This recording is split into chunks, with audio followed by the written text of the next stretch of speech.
something a bit interesting and a little bit below the radar. I noticed there are a lot of people out there getting degrees from the University of WhatsApp on Corona. I don't purport to be an expert on Corona or anything of the kind in any shape or form. But I do have a PhD in emotional eating, and it was hard-earned over many decades with lots of learnings.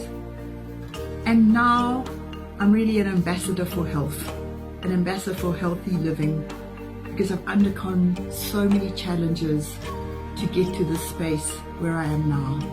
Healthy, strong, resilient, love food, love cooking. Wasn't always like that. I battled for many years with emotional eating, yo-yo dieting, 25 kilograms up, 25 kilograms down, and again and again.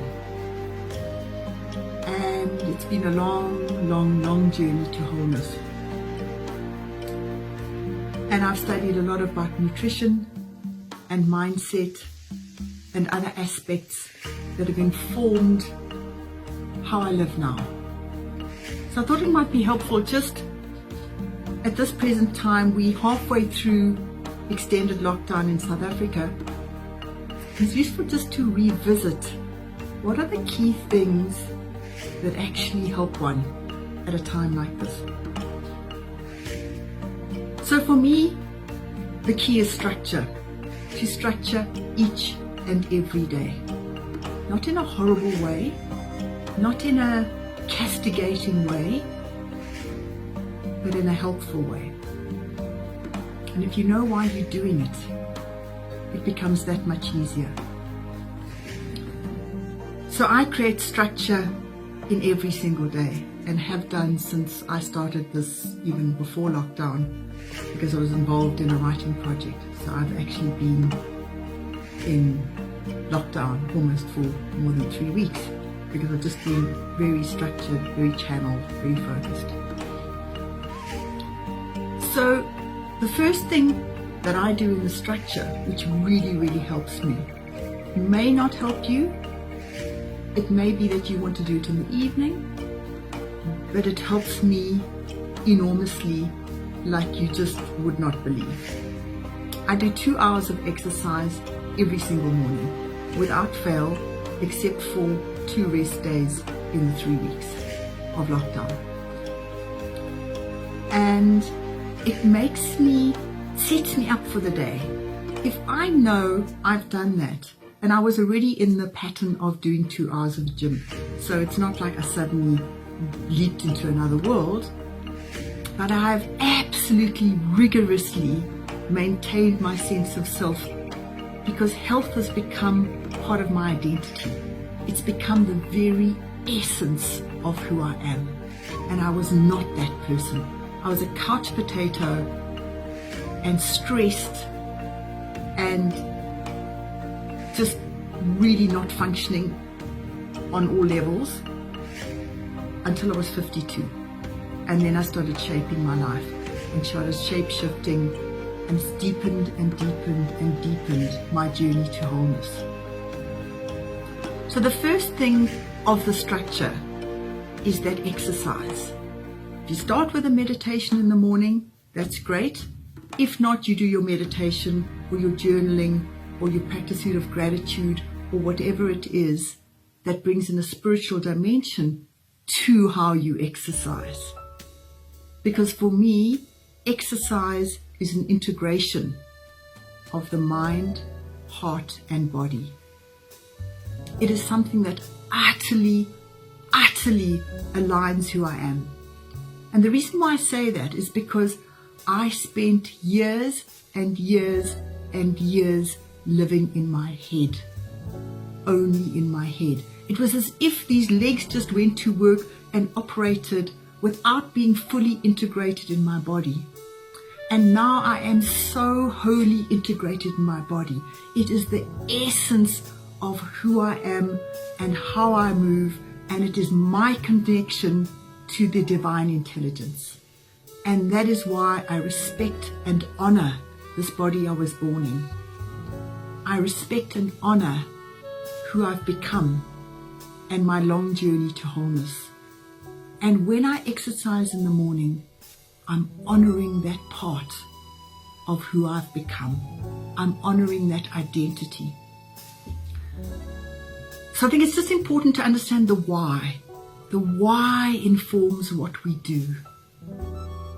It's not just the what. If you really, really care about your why, you will embrace it with a different heart. So first thing, non-negotiable for me, is exercise. In some form, in whatever's palatable to you. Sometimes I do Zoom dancing at night as well, and all kinds of other things. But I make sure I set up my day with that intention to be the best version of me every single day, without a shadow of doubt. And that is what has made me so much more productive, so much more focused, so much more effective in this period. And the second thing is food. So I had a tortured relationship with food. I really battled with food when I was younger. Food made me feel guilty. And I've only now learned to really embrace food. And I'm a foodie now. And I love food. And I love eating healthily. But I'm very aware when I'm eating for fear or I'm eating for leadership. There is a difference. When you eat for fear, it's an unconscious stuff in your face. It's not a conscious, I'm enjoying this moment, I'm relishing this, I'm not beating myself up about it, but it's 90% nutritional and good for my body. Because all the studies in neuroscience and nutrition and loads of thinkers from Eric Edmeades, Wild Fit, to Ben Greenfield, to Tim Noakes locally, all emphasize the importance of really healthy whole food. So for the last month or so, I've been eating a 90% raw food diet, and I can see the difference. I'm super energetic, I'm healthy, I'm strong, and above all, I'm mentally resilient. I've got an edge. I've got an edge because I know I'm doing the best I can with the best exercise and the best nutrition. So what I do as a tip for those of you who might battle is I make a massive salad, with full of all kinds of ingredients, vegetables, raw different things, and pumpkin seeds and nuts, and I make it really beautiful, beautifully presented, and I put that in the fridge. And I know after I've exercised, sometimes I do a little bit of intermittent fasting. I know when I go to that fridge, it's there. There's no temptation to go and get something unhealthy because I'm looking for a quick fix. I have created my platform for the day. So I go and I make a big salad in the lunchtime, and it's enough for supper as well. And then sometimes I make a traditional salad, or I'll do veggies, or I'll do other things as well at night. But it sets me up to not fail. It sets me up to know it's there, pre-prepared. And that's changed my mindset. And I'm finding I'm not snacking whatsoever, not one iota. I had a chocolate the one night. I don't ever beat myself up about food, ever. I talk kindly to the mirror. I thank my body for how long we've come, this long journey we've come together. And I love my body with grace and compassion now, in a way I never could before. I beat myself up. I castigated myself. I never spoke kindly to myself. And now I do. And my body has responded with kindness and affirmation and an energy that I never thought I would have. I never thought I'd be doing 2 hours of gym at this stage of my life. And I do it with ease. So, what happens when you eat bad food is you get into guilt and remorse. And once you get into guilt and remorse, you get into a cyclical cycle, a spiral downwards where you feel worse about yourself, and it becomes a self-fulfilling prophecy. So as you spiral down, the spiral deepens the worse you feel. So if you want to set the reset button, you've got to start afresh. Start afresh, knowing that that's it. You're not going to beat yourself up for yesterday or the past. So even if you have a bad day, you pause, you set the reset button, and you start again with love and with compassion. Because there are many of us who have fears about the future, many of us in small businesses, many of us in medium businesses, many of us have many families to support. And it's important to keep that mindset. When you start spiraling into negativity, you take the edge off your leadership and your capability to be razor sharp in the moment and rise to the challenge. If you can see this family time together as a gift, it changes your mindset. If every day can be a gift, it can be a gift of a reset button, but it can be a gift. We've never had time like this ever before. We've never ever had this inordinate amount of time.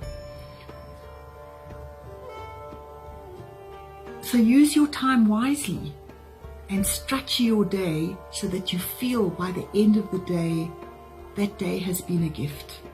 And if you had a bad day, it's not as great, I didn't have such a great day on Monday, you start again the next day.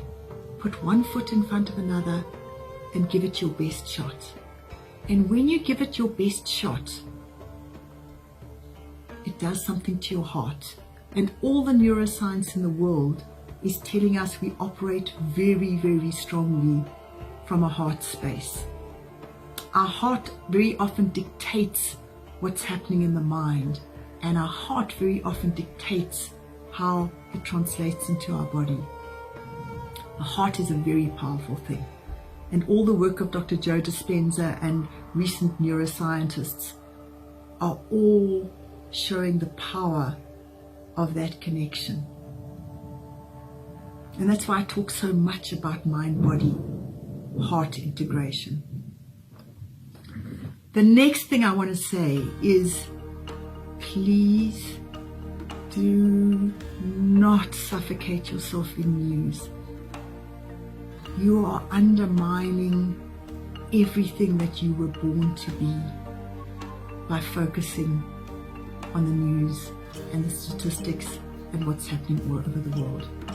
Dr. Caroline Leaf, who's a US-based neuroscientist who does incredible work, suggests that you check in the morning and check in at the night just to know what's going on, and you actually block out your day. Turn off your phone, put it on flight mode, do whatever you want to do in your structured time, and I'll talk a little bit about that. But free up this beautiful mind and this beautiful body to be who you were destined to be. This is an incredible moment in time. You can become the best version of yourself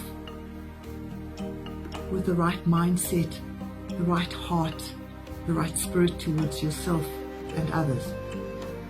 The other thing Dr. Caroline Leaf says is create a corona-free space where you can switch off. And I often sometimes do Zoom meetings at 7, but at 8 o'clock at night, it's switch off.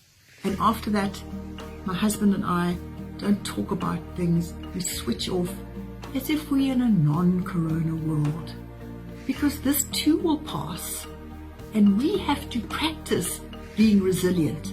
The greatest gift that corona can give us is it can teach us an internal resilience, an internal way of looking at the world and an internal contentment.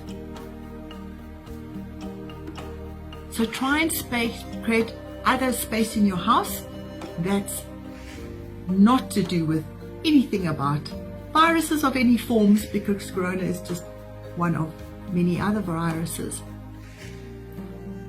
with an added kicker of its incredible infection rate. So I didn't want to talk about corona because I'm not an expert in corona. And like I said, that's not an area that I can give any input in. But find the joy and find the humor in life and be light in all of this. There are times where we're called on to be lighter, and sometimes it's lovely to see the innocent jokes and the fun takes on things, because it just lightens up life. If we get too serious, we're not living in the moment, because right now all we have is the gift of this moment. If we're going to be living in the future, or we're going to be living in the past, what was, and our life that was, or the terror of our life of what might be, which might never be, we're totally detracting from this very moment and this very gift of today. So gratitude and compassion towards yourself are incredibly helpful. All of the things I've spoken about can become tools that you do as a family. You do exercise as a family. You cook together healthy meals as a family. You find different hobbies. You find a greater purpose. So many of the things you can turn into a game. You can turn it into a way of being that makes it fun. And you can bring in humor. And you can bring in a lightness. Because all of us are leaders in our family. In Robin Sharma's amazing book called The Leader Without a Title, he calls on all of us to be leaders. So we as leaders, we are leaders in our family, in whatever form that family comprises. We all are leaders in different ways in our communities, in wherever we are. And people are looking up to you as to how are you living this. People are watching you, and you are watching yourself. So do it with love and compassion and grace, because this is an amazing opportunity. And what happens when it comes to the eating? When you're grateful for everything that you have in life, it changes the neural pathways in your brain, which makes you more positive. I'm not going to go into all the neuroscience. I studied under Judith Glaser. So I'm not going to go to all of the details, but changes something in your neural pathways, and it puts in place genes that don't make you seek as much comfort eating. It changes your neural pathways, not genes, neural pathways, that make you more satisfied with what you have. And when you're more satisfied with what you have, and every day, you're less inclined to reach out for something else that is a comfort. I'm not going to go into all the nutritional science of that. The other thing that's really important is to try as far as possible to get a good night's sleep.